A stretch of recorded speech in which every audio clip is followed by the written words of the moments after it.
The year was 1962 when a young man of 25 entered the offices of the National Radio and Electronics Company Limited at Andheri in Mumbai.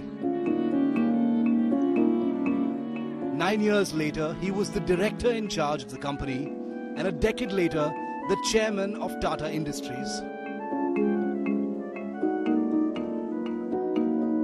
In 1991, he succeeded J.R.D. Tata as the chairman of the Tata Group.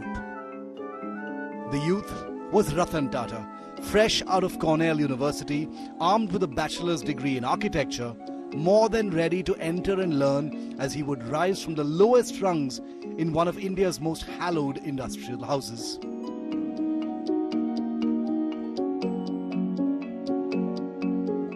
Today, Tata's contribution to India's largest conglomerate and to the nation's economy was second to none. He was on a pedestal very few industrialists in the country were able to climb. Though he had the magic surname, young Ratan had a tough act to follow, that of his predecessors Jamsetji Tata, Dorab Tata, and finally the iconic J.R.D. Ratan Tata took on the challenge, and by the time he retired in December 2012, the Tata Group's financials spoke loud about the impact he had.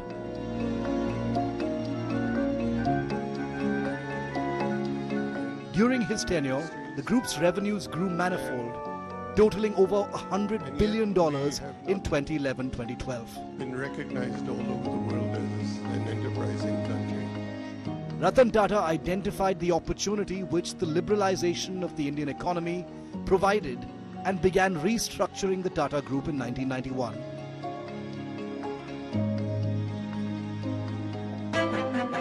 Under his leadership, the group acquired high-profile international brands like Tetley Tea, Daewoo, Chorus Steel and Jaguar Land Rover. He was also the man behind Tata Nano, the company's small car project, which he hoped would give wheels to the middle class. The journey, however, was not easy and tested his mettle at every turn. First, he had to deal with the satraps, a legacy left by his uncle J.R.D. Tata. Rusi Modi lorded over Tata Steel. Darbari Seth was the final voice at Tata Tea and Tata Chemicals. Ajit Kerkar was the force behind Indian Hotels. And Nani Palkhiwala was the man behind ACC. Each considered these companies their fiefdoms and looked at Ratan Tata as another outsider they had to deal with. 6 years after taking over as the Tata Group chairman, all four of them had resigned. Ratan also wielded the broom on several companies. He exited cement, textiles and cosmetics and focused his energies on software, telecom, finance and retail. Finally, after serving as group chairman for 21 years, Ratan Tata retired in December 2012. He had spent 50 illustrious years with the Tata Group. An avid aviator, Tata was awarded the Padma Vibhushan, the country's second highest civilian honour, by the Government of India in 2008. The humble, reclusive industrialist was also known for his philanthropic work.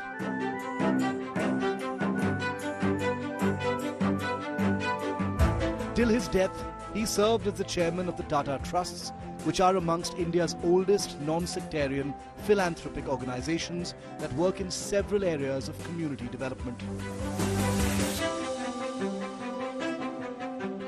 The proudest moment for him, perhaps, in recent years was bringing Air India back home to the Tata fold, and while he aimed to touch the skies, his other love was dogs. Doors of even the Bombay house were open to strays all day long.